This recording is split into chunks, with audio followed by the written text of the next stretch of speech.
कोही छैन गाइस जति इमान्दार कोही छैन गाइस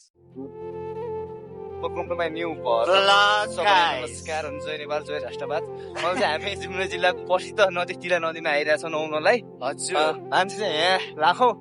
भन्न पनि मिलेन होइन करोडौं भन्न पनि मिलेन गाइस तर चाहिँ 3-4 भएको चाहिँ 3-4 मान्छे चाहिँ नुहाउन चाहिँ डेली नै आउँदो रहेछ शनिबार मान्छे धेरै छन् माथि पनि थिए तल पनि अहिले चाहिँ गएको आउनुले त्यसोको 3-4 बजिसक्यो अहिले चिसो मौसम आएर गयो होला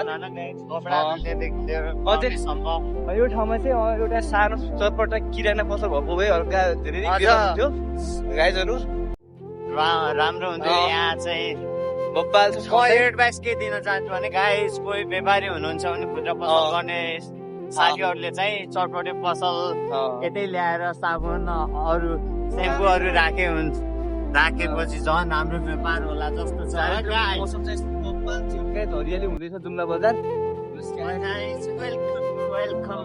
जुम्लामा आउनु होला होइन नुहाउनलाई टिला नदीमा जुम्ला आएपछि बिरेबीलाई सम्झिनु होला जोड्नलाई सम्झिनु होला सब फेरि